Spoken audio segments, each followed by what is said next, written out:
All right. Have you hopped on the new trend of making fresh sourdough bread at home? So many people are naming their sourdough also, even from like the pandemic. It's so cool. Really? Yeah. All right. So if you haven't done this, don't worry, because we literally got you covered. Marcy Jones is live in Simsbury to learn how it's done from an expert. Hey, Marcy. Hi there. Yes, I am learning from the expert, and thank goodness it could not come at a better time. I was just telling Helen that I started my sourdough starter on the 22nd, so that means today it's go time. I can make bread finally, but this I get to learn from a real expert. So take us through how this all started for you. I know we were chatting off camera. Yeah. You've been baking for a lot of your life, as most of us have, but this takes things to a whole other level. Yeah, so I've been baking, like you said, kind of my whole life, and I got really into baking bread about 10 years ago, and I was doing like just commercial yeast type of breads.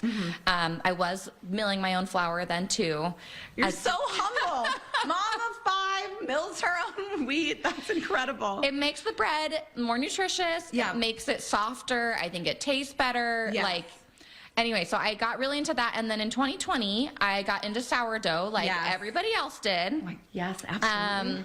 But then obviously I took it to a different level, and now I bake it in bulk and all kinds of things. I started a business. Honey Bear Breads. And really quick, tell the idea of why you named it Honey Bear Breads to everybody. It's so here in Simsbury, we get a lot of bears. And when we first moved here, I grew up in Maryland, and you know there's bears in Maryland too, but I never saw one. And then we moved here, and within a few months there was a bear in my driveway, and I probably smelled the sourdough and was like, I'm going to that house right over there.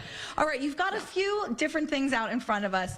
Now let's pretend that we're talking to a total novice who's never tried this before. What do you even do? How do you even start? So okay, the biggest thing to start with is to figure out your starter and how to feed it, which you're gonna do. We're gonna talk about it.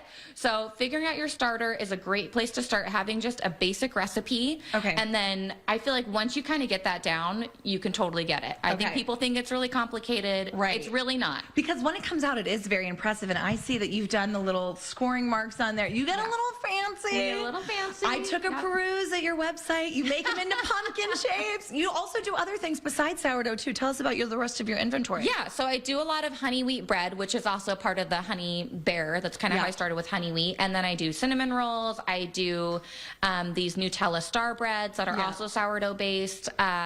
We do focaccia. Just all kinds of bread-based things. Yeah. And you let people get in on the action by providing classes. I think this is so cool. Yes, I do provide classes. I do like a beginner sourdough class because I really think it's important. I would love for everybody to learn how to make bread and be able to do it on their own too. So we kind of do a beginner sourdough class, and I love it. If people want to get involved, what's the best way for them to get your information, place an order, and find out about classes? So my website is honeybearbreads.com. And everything's on there. Ordering, classes, everything's right there. Or on my social media, also on Instagram, Honey Bear Breads, Facebook. Love it. All the things. So. It looks delicious. It is delicious. This is why I'm not a baker, because we used our entire time talking. Coming up over in the wax, we're going to start our starter. We'll see you in there. Starter. The starter. That's what I meant to say, that people name their starters. Marcy, do you have a name for your starter? Gertrude? We need a name for our starter. We'll get back to you on that. Okay. All right, thanks, Marcy. Our first choice would be Gertrude for you guys, just because we were talking about that. We love Gertrude.